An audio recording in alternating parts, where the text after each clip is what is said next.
Interdire la drogue. Bonne ou mauvaise solution?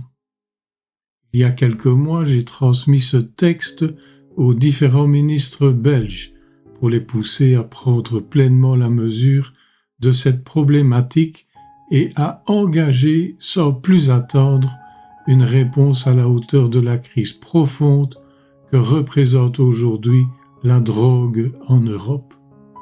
La répression ne mène à rien, sinon au pire, à l'exception du domaine routier où l'intransigeance demeure nécessaire. Un petit retour dans le temps. La prohibition est une période fascinante et paradoxale de l'histoire des États-Unis qui a duré de nombreuses années, 1920 à 1933. Elle trouve ses racines dans un long mouvement de tempérance amorcé dès le XIXe siècle, porté surtout par des associations religieuses protestantes et par des militants sociaux qui voyaient dans l'alcool une source majeure de misère, de violence domestique et de déchéance morale. Les conséquences. Les gens n'ont pas cessé de boire, loin de là. Quitte à s'empoisonner avec de l'alcool frelaté, ils ont bravé la loi sans scrupule, contribuant joyeusement à banaliser l'illégalité. Côté finances publiques, un carnage. L'État privé des juteuses taxes sur l'alcool a vu ses recettes s'évaporer. Résultat, un déficit public à faire pâlir un comptable. Pendant que le gouvernement comptait ses pertes, les trafiquants, eux, faisaient sauter les bouchons. Le commerce illégal explosait, remplissait les poches du crime organisé. Pendant ce temps, les brasseries et distilleries légales fermaient les unes après les autres. Résultat, des milliers de travailleurs mis au chômage, pendant que les mafieux recrutaient à tour de bras. Les gangs s'en sont donnés à cœur joie.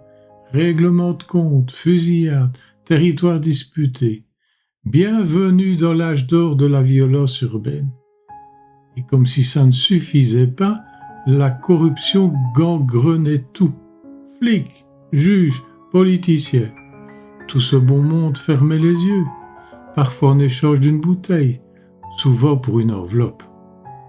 Finalement, la prohibition a été perçue par beaucoup comme une gifle aux libertés individuelles. Une partie de la population déjà précarisée n'a plus vu l'intérêt de respecter des lois absurdes ni les règles morales qui allaient avec. Résultat, une société qui boit, mais surtout qui doute. Conclusion, devant l'échec manifeste de la prohibition et ses effets pervers, le gouvernement a fini par y mettre fin avec le 21e amendement en 1933. Aujourd'hui, malheureusement, mais sans la moindre surprise, nous revoilà en train de foncer dans le mur avec l'élégance d'un paquebot sans gouvernail. Une fois de plus, l'histoire nous tend un miroir, et certains dirigeants s'en servent uniquement pour se recoiffer. Il faut bien le dire, certains politiciens d'aujourd'hui disposent d'un don rare de feindre, d'ignorer le passé, tout en répétant ses pires travers, comme si la mémoire collective avait été effacée à coups de communiqués de presse. On leur a pourtant servi des leçons de l'histoire sur un plateau, avec annotation, illustration et parfois même en version audio pour les allergiques à la lecture. Rien à faire, trop occupés à débattre de rideaux de fumée pendant que la maison brûle. Et pendant ce temps, notre pays s'enfonce dans une sorte de décadence molle, comme un vieux soufflet qui retombe lentement, sous les applaudissements polis de technocrates européens tout aussi perdus. L'Europe, elle avance, mais à reculons, en talons aiguilles sur une patinoire. On pourrait presque en rire si ce n'était pas aussi pathétique.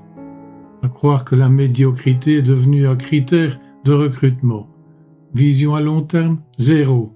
Courage politique, négatif.